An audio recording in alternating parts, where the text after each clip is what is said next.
Pruebas en generadores síncronos. 1. Introducción. En primer lugar, debemos recordar que el generador síncrono es el elemento, el componente fundamental en los sistemas eléctricos de potencia, puesto que se trata de la fuente de tensión. Es la encargada de hacer circular la corriente en todo el sistema eléctrico de potencia. Por lo tanto, es también importante que este generador esté en buenas condiciones de funcionamiento.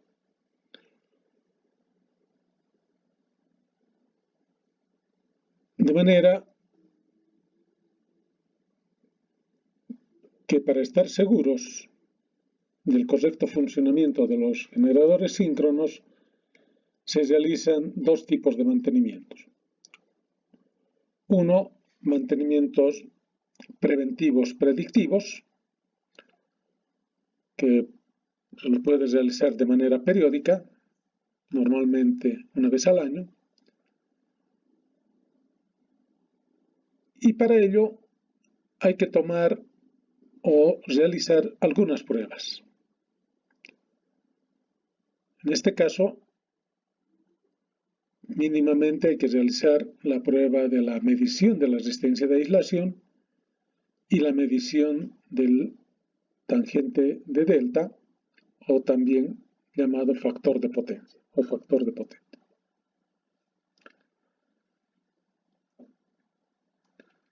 Estas pruebas, si las hacemos de manera periódica, nos pueden prevenir o predecir ciertas fallas que se podrían presentar en los generadores síncronos. Normalmente estas pruebas están destinadas a la aislación de las bobinas del estator, que es donde se presentan las fallas eléctricas. Cortocircuitos entre bobinas, cortocircuitos entre fases, etcétera, etcétera, etcétera. Entonces, con estos mantenimientos y haciendo un seguimiento a los resultados de estas pruebas, se puede conseguir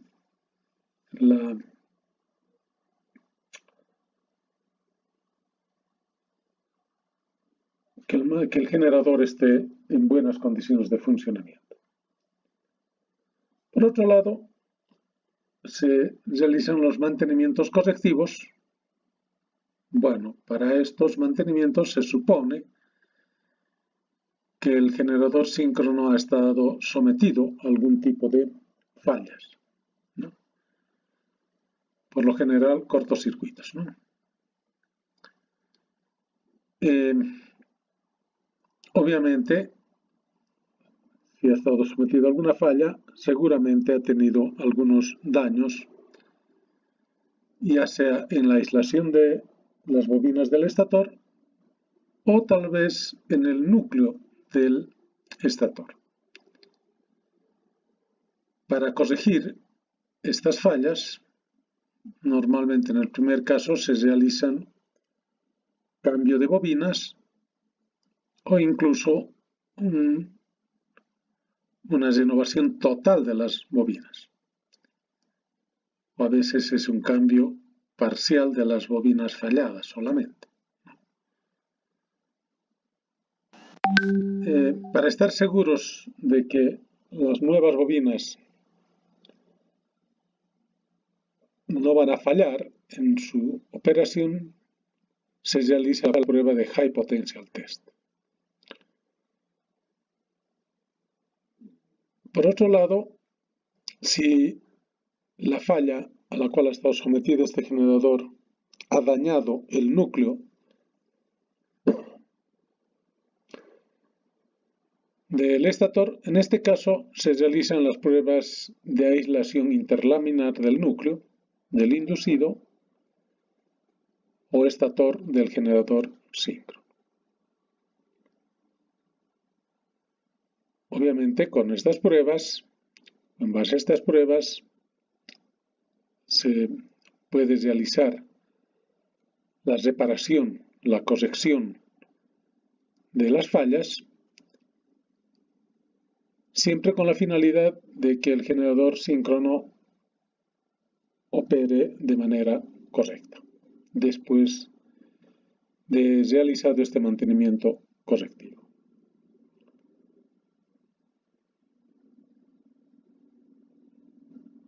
Bueno, vamos a analizar entonces la prueba de medición de la resistencia de aislación, sabiendo que el marco teórico nos indica que cualquier aislante puede ser representado a través o circuitalmente a través de una resistencia y una capacitancia.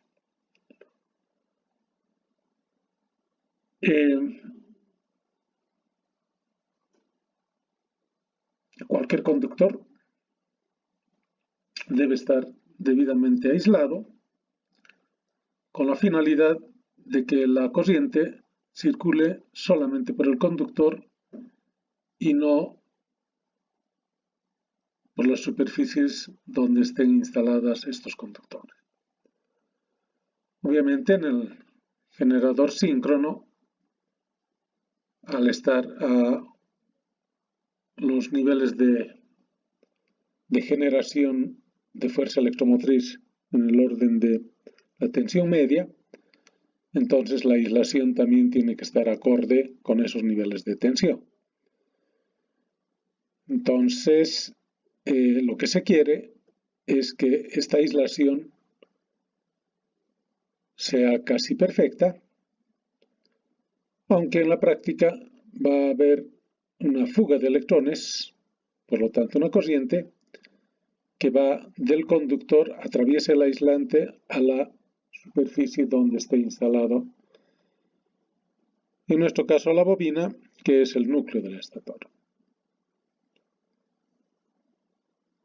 De todas maneras, podemos representar circuitalmente, decíamos, por una resistencia y una capacitancia.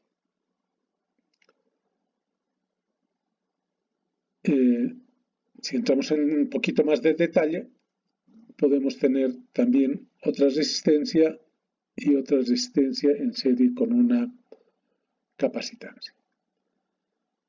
Pero dos de ellos son, desaparecen en el tiempo, básicamente.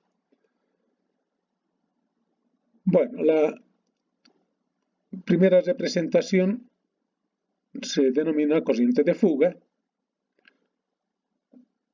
que es la IL, y es constante. Por ser una resistencia es netamente constante en el tiempo. Esto es corriente función tiempo. La segunda es una corriente capacitiva, de manera que es muy alta en los primeros segundos, pero también desaparece al cabo de, por decir, 30 segundos, ¿no? Por decir algo. Esta corriente capacitiva, entonces, es como para cargar el aislante, ¿no? El aislante es una especie de capacitor también. Entonces, como si estuviéramos cargando el capacitor. Pero esta corriente desaparece, ¿no? Luego tenemos la corriente de conductancia, que también es constante, pero de menor valor, ¿no? Y estas, junto con la corriente de fuga, son constantes. Finalmente, tenemos la corriente de absorción, que lo podemos representar por una resistencia en serie con una capacitancia, Y en magnitud, si bien es un poco más grande que las corrientes de fuga, pero al pasar el tiempo se va disminuyendo de magnitud. Entonces, estas son las cuatro corrientes que obviamente darán una corriente total. Obviamente que en caso de cualquier aislante, esta corriente debe ser la menor posible, ¿no? O sea, mejor aislante con menor corriente, ¿no?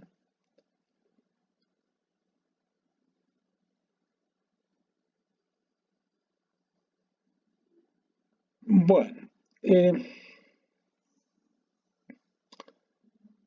para medir entonces la resistencia de aislación, requerimos hacer unas pruebas, ¿no? En este caso, inicialmente debemos elegir el voltaje de prueba. Es decir, vamos a conectar un equipo que nos mida la resistencia de aislación. Como queremos medir la resistencia solamente, entonces aplicaremos un voltaje de prueba de corriente continua, de manera que circulará la corriente continua, la de fuga y la de conductancia, y obtendremos, al cabo de un cierto tiempo, pasadas las corrientes capacitivas,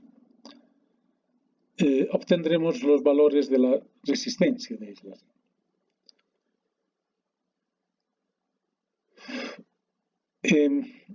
Para elegir el voltaje de prueba hay varias normas. Una de las más utilizadas es KB más 1, o sea, el valor mínimo que vamos a esperar de la resistencia de aislación debería ser el voltaje nominal más 1, ¿no?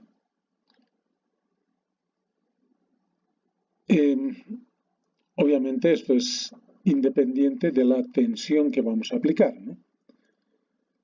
La tensión que se aplica, por lo general, viene dada por esta tablita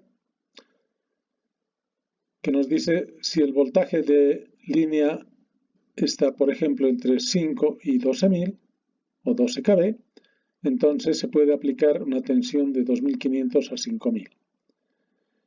Si es mayor a 12 kV, entonces se debe aplicar entre 5 y 10 kV.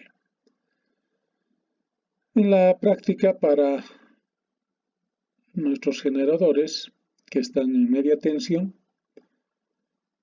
algunos de este rango y otros un poquito mayores a 12 kV, entonces se utiliza normalmente la tensión de aplicación 5 kV.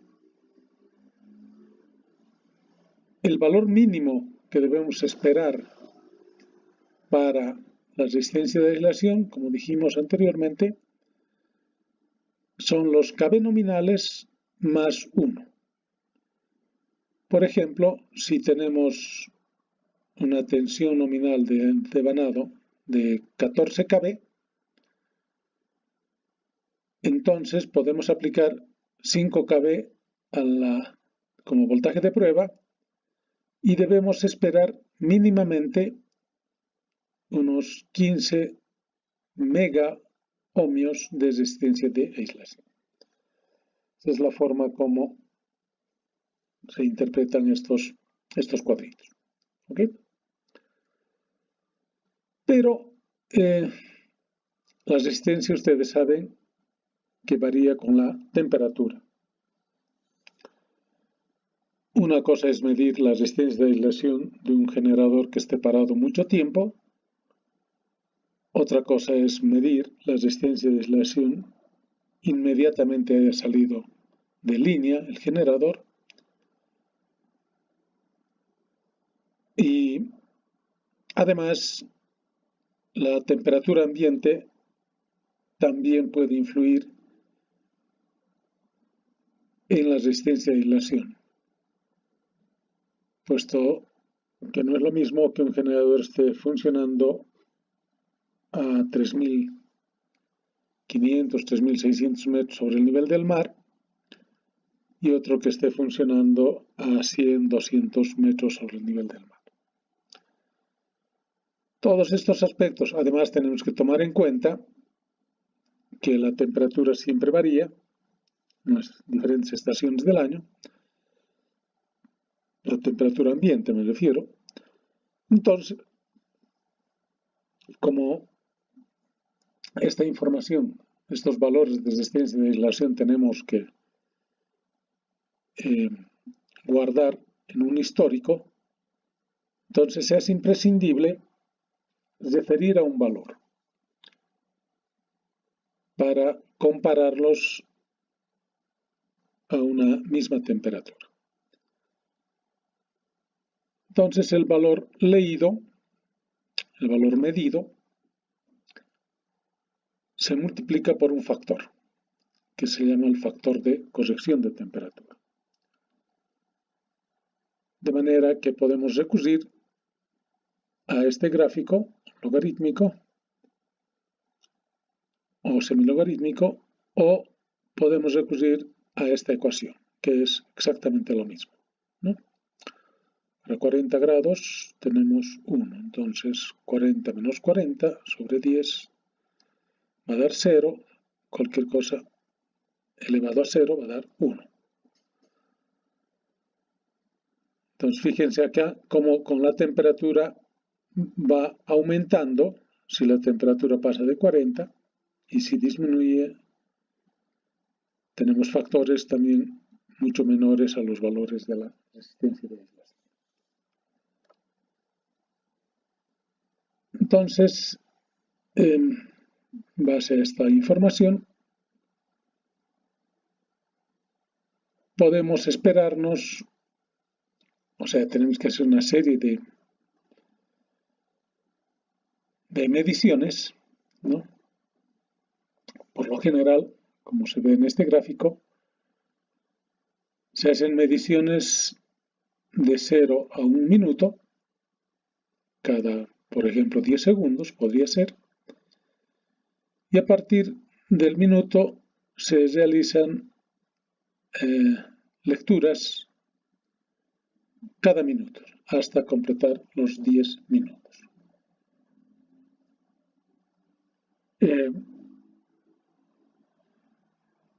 Una vez que se tengan estas lecturas, se puede calcular un factorcito que se llama índice de polarización. De manera que vamos a dividir la resistencia de aislación en 10 minutos sobre la resistencia de aislación a 1 minuto. Y de acuerdo a una norma también para los diferentes tipos de aislaciones, clases de aislación A, B, C, F, H, mínimamente el valor debería ser mayor a 2. Es decir, el índice de polarización debería ser mínimamente mayor a 2. Si este índice es menor a 2, como se muestra en este gráfico, fíjense aquí el valorcito a 10 minutos respecto a 1 minuto es insignificante, entonces decimos que el devanado o las bobinas están contaminadas. En cambio, si el devanado a 10 minutos tiene un valor superior a 2 cuando relacionamos con 1 minuto, hacemos este cociente, entonces decimos que el devanado está limpio o seco.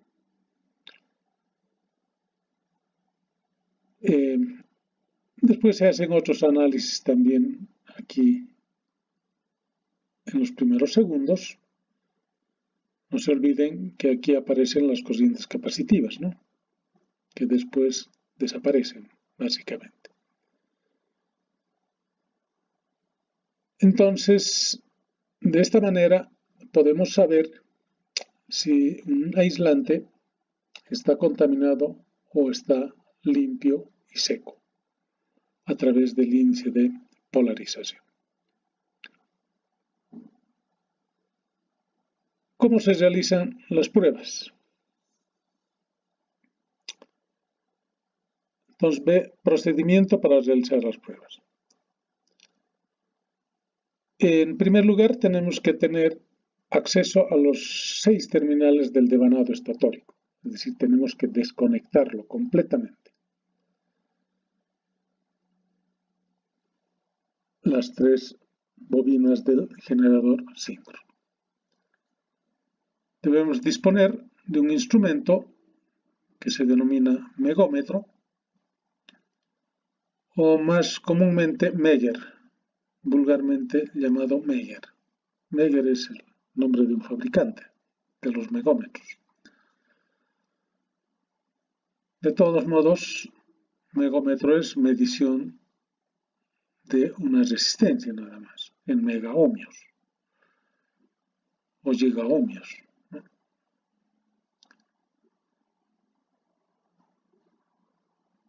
Bueno, ¿qué es lo que vamos a hacer? Entonces, conectar el instrumento.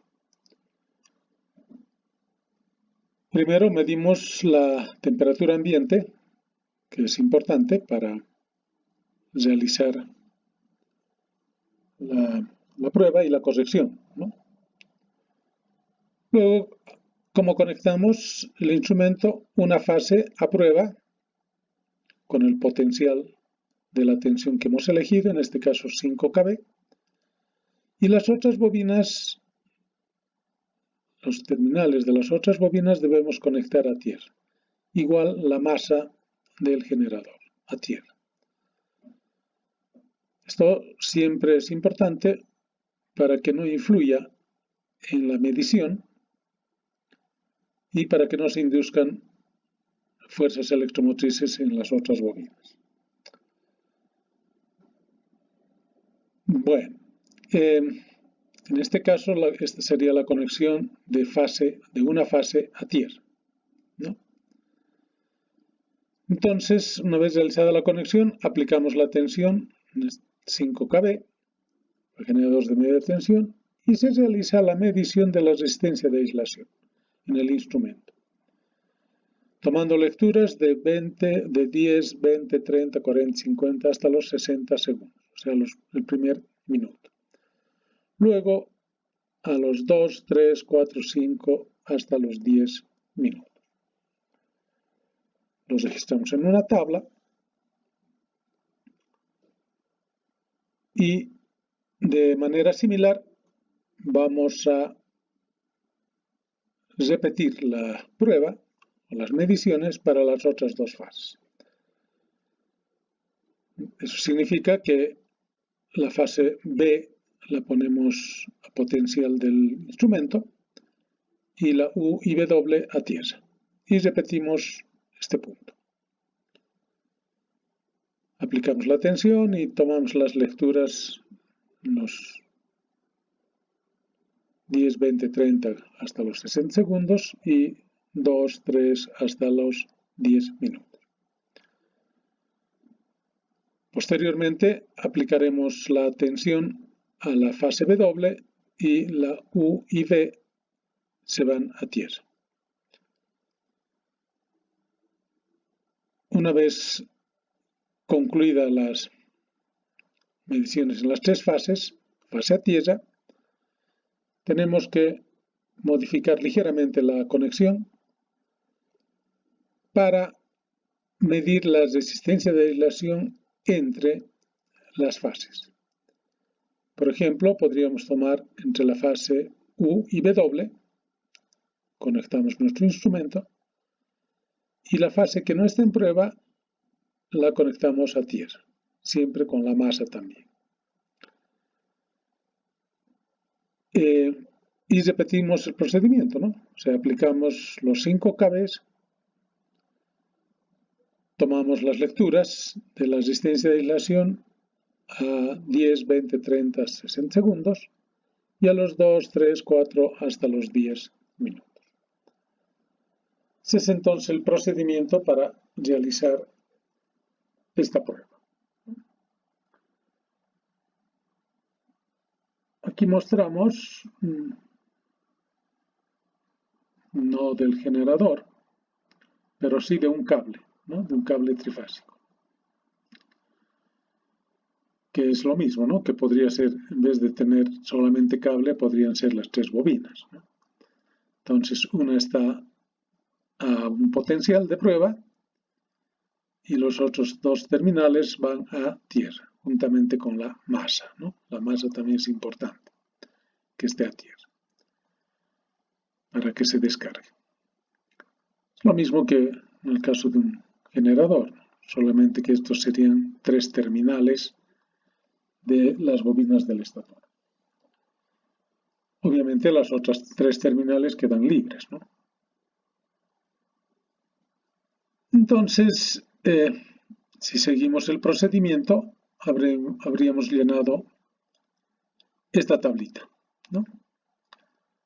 Fase A tierra, B a tierra, C a tierra, en los 10, 20, 30, hasta los 50 segundos, luego 1, 2, 3, hasta los 10 minutos. Lo mismo para la B y T, C y T, luego cambiamos entre fases, entre A y B, entre B y C y A. La temperatura ambiente es muy importante. Estos serían nuestros datos de campo, que con esta temperatura podemos calcular nuestro factorcito, que no es otra cosa que 0,5 elevado a 40 menos 25 en este caso, sobre 10. Y ese factorcito va a multiplicar a toda esta tabla de manera que vamos a tener los valores de resistencia de aislación corregidos a 40 grados. Para poder comparar con otras mediciones que vamos a realizar la siguiente vez, que puede ser un año si hemos dicho periódicamente. Bueno, también podemos calcular el índice de polaridad. En este caso, esta fila dividida entre esta fila y vamos a obtener un índice de polaridad fase a tierra o entre fases, ¿no? Y lo correcto sería que estos índices de polaridad sean mayores a 2, de manera que vamos a identificar la calidad o el estado de la aislación.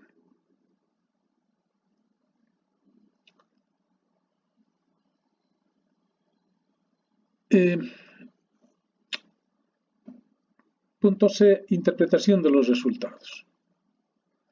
Ya tenemos nuestra tabla, podemos corregir, como dijimos anteriormente, o hay que corregir a 40 grados, y obtenemos una base histórica de datos, de valores de resistencia de aislación de este generador síncrono.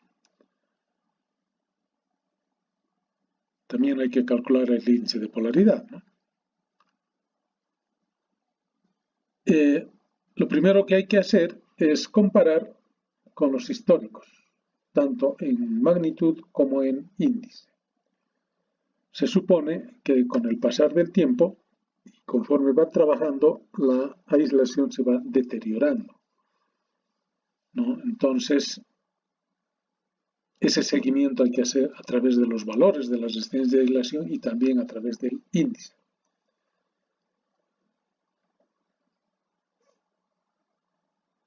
Debemos tomar en cuenta muchos aspectos, muchos factores.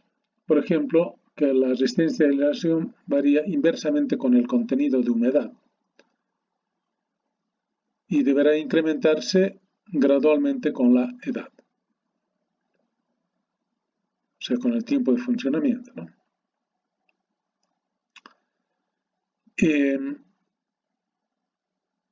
La resistencia de aislación también varía inversamente con la temperatura. A temperaturas altas, entonces resistencias pequeñas, ¿no? La resistencia de aislación varía algo con el voltaje aplicado. Usualmente decrece a medida que la tensión aumenta. Es por esta razón que se hace otra prueba de la medición de la resistencia de aislación con saltos de voltaje. Es más morosa, pero podría ser recomendable en algún caso. La resistencia de aislación varía con el tiempo de aplicación del potencial. Crece durante los primeros segundos o minutos y luego se va estableciendo en un valor cuasi permanente. Máquinas idénticas construidas al mismo tiempo por el mismo fabricante pueden tener diferentes valores de resistencia de aislación, ya sea porque trabajan en diferentes lugares, incluso si trabajaran en el mismo lugar. Un alto valor de resistencia de aislación no necesariamente brinda una garantía de que la aislación está en buenas condiciones. Si bien hemos dicho mínimamente debe ser la tensión nominal más 1, entonces valores más altos que este mínimamente incluso no nos van a garantizar las buenas condiciones de funcionamiento de esta aislación. Todo es relativo. Máquinas que tienen valores bajos de resistencia a aislación pueden tener suficiente fortaleza para resistir la operación satisfactoria. Esto también es relativo, ¿no? No es nada absoluto. Una baja resistencia a aislación es el resultado de una acumulación prolongada de humedad, puesto que la aislación requiere de mucho tiempo para absorber esta humedad, para sacar al exterior, ¿no? Una máquina que opera continuamente tendrá una más alta resistencia de aislación que una máquina que opera intermitentemente. Es decir, hay máquinas que trabajan 24 horas, que son las máquinas, los generadores base, y hay otras que solamente entran en horas de punta y trabajan 1 hora, 2 horas al día, ¿no? Entonces, la resistencia de aislación es diferente. La influencia de la forma de operación es bastante significativa. Las mediciones de la resistencia de aislación en máquinas cuyos terminales o conexiones están encastradas de suciedad darán indicaciones falsas. Esta es una recomendación sumamente importante cuando se está realizando la prueba, ¿no? Si bien los instrumentos tienen unos pequeños ganchos para conectar a los terminales de las bobinas, es también importante hacer previamente una limpieza de estos terminales para no tener errores en las lecturas.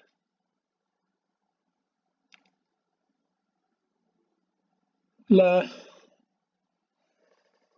segunda prueba para los mantenimientos preventivos y o correctivos o predictivos es la medición del tangente de delta o el factor de potencia. Inciso A, marco teórico. En este caso, la tangente de delta evalúa el estado de la aislación, pues está calculando o se refieren a las pérdidas dieléctricas, que son debidas al envejecimiento y las solicitaciones operativas. Las sobretensiones dañan considerablemente la aislación. Hemos dicho que en esencia, en el régimen permanente, una aislación no es otra cosa que un capacitor real, es decir, una capacitancia ideal en paralelo con una resistencia. Entonces, si le aplicamos una tensión, por aquí circularán dos corrientes, una capacitiva I sub C y una resistiva I sub R.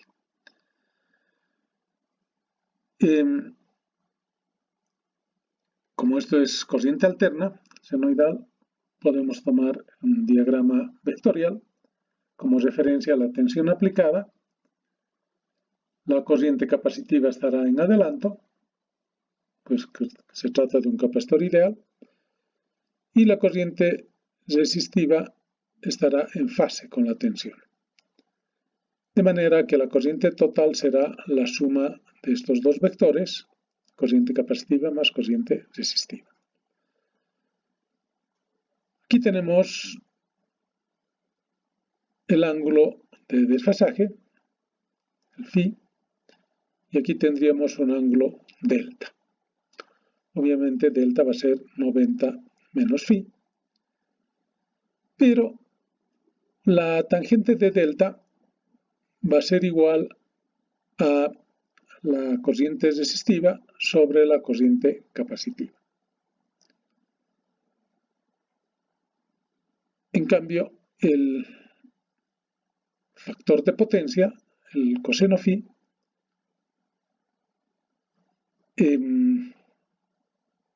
va a ser la corriente resistiva sobre la corriente total. Bueno, sabemos que esta relación entre phi y delta es 90 menos phi es igual a delta, de manera que el coseno del ángulo phi va a ser igual a tangente de delta sobre 1 menos tangente de phi al cuadrado. Simplemente relaciones matemáticas, ¿no?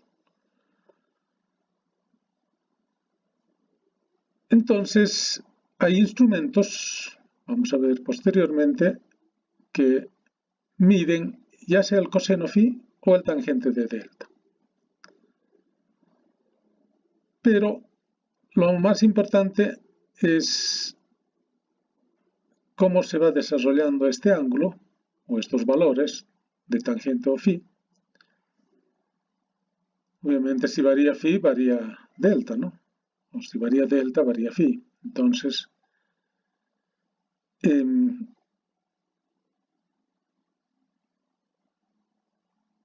decíamos que hay instrumentos que miden el factor de potencia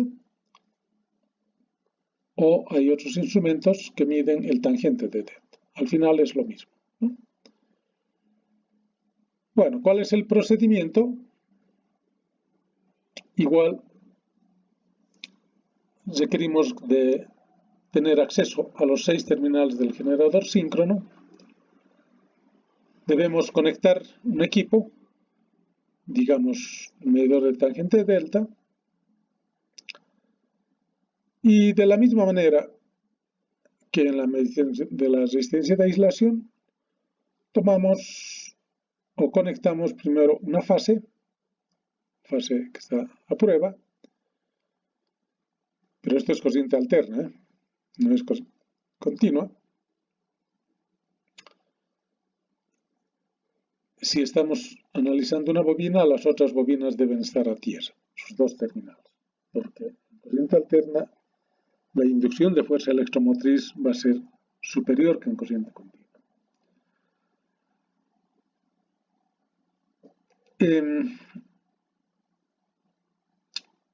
Los tiempos en los cuales aplicamos pueden variar. Tiempo de prueba cuando se instala por primera vez, 10 minutos. Tiempo de prueba en la aceptación, que puede ser después de una reparación de las bobinas o por primera vez también, 10 minutos.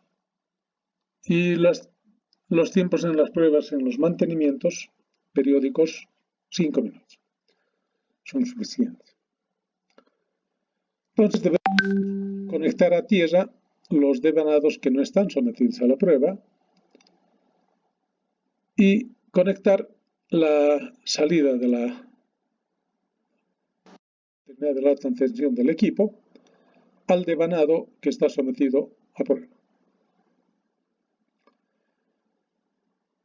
La tensión de prueba será la tensión nominal de fase del bobinado bajo prueba. Los niveles de tensión o pasos que podemos seguir hasta llegar al valor nominal no deben sobrepasar la tensión nominal. El tiempo de la aplicación de la prueba está dado en este cuadro y la duración de la prueba entre pasos sería primero, digamos, 3 minutos, segundo, otros 3 minutos, tercero, otros 3 minutos y cuarto, otros 10 minutos. En ningún caso la sumatoria de los tiempos debe sobrepasar los 60 minutos.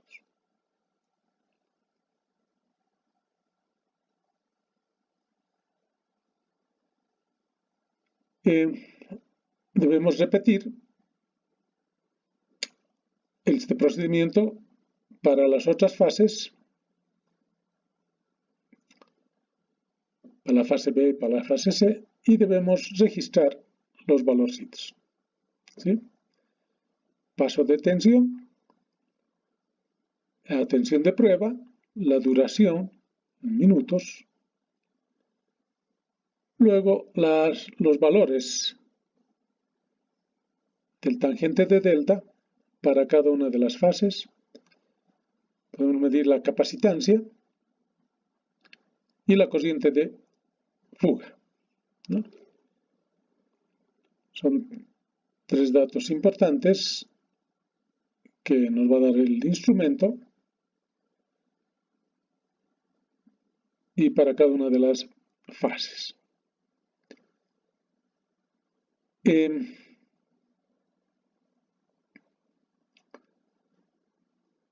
¿Cómo analizamos los resultados de estas pruebas?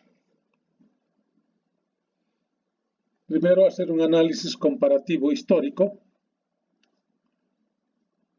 para determinar o evaluar el estado de la aislación del generador. Es siempre importante hacer un histórico desde el día que se instala para ir viendo cómo se va degradando la aislación hasta llegar a unos valores mínimos y de ahí decidir si se cambia o no se cambia los bobinados antes de que se produzcan unas fallas. Obviamente hay que tomar en cuenta las influencias ambientales, especialmente temperatura, y también la humedad relativa, puesto que el valor de tangente de delta es muy sensible a estos parámetros. Es igual que la resistencia de aislación, ¿no? Al final estamos, en vez de medir la resistencia, estamos midiendo la relación entre la resistencia y la capacitancia, ¿no? Corriente resistiva y corriente capacitiva, ¿no? Por lo tanto, Al igual que la resistencia de aislación, los valores medidos del tangente de delta de un generador se deben corregir a 40 grados. La forma de calcular este factorcito K sub t es igual que en la resistencia de aislación. O sea, la ecuación de K sub t era 0,5 elevado a 40 menos la temperatura ambiente sobre 10. O recurrir al gráfico logarítmico, semilogarítmico de este factor. Entonces, todos esos valores medidos hay que multiplicar por el factor corrector y ponerle una base de datos para hacerle seguimiento. Esta medición del tangente de delta será una herramienta fundamental para establecer la calidad o el estado del bobinado del generador, puesto que nos va a determinar el nivel de degradación de la aislación en el tiempo. Lo vamos a hacer histórico. Nos puede determinar fallas internas, vamos haciendo por fase,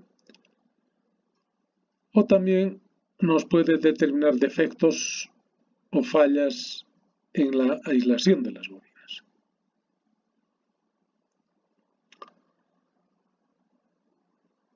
También será un indicador de los problemas derivados por deformaciones y o desplazamiento de los arrollamientos ante esfuerzos electrodinámicos. Las bobinas están sometidas a muchos esfuerzos, no solamente eléctricos, cuando se presentan fallas especialmente en el sistema eléctrico de potencia.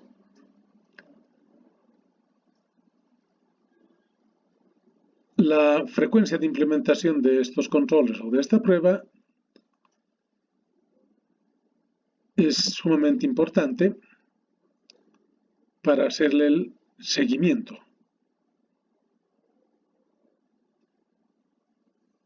del deterioro de la aislación. Entonces, esta prueba es un apoyo a la medición de la resistencia de aislación que nos sirve, como decíamos anteriormente, para mantenimientos preventivos y o predictivos. Obviamente, si nuestros valores de tangente de delta están fuera de los recomendables, habrá que hacer los correspondientes mantenimientos preventivos, ¿no? Igual que si la resistencia de aislación es muy baja o el índice de polarización es muy bajo, entonces se deben programar los mantenimientos preventivos, que en el caso de las bobinas se traduce en una limpieza minuciosa de todas las bobinas y tal vez un rebarnizado con barniz aislante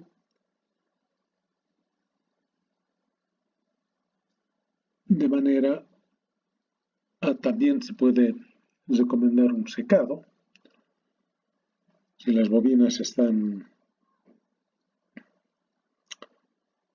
con mucha humedad.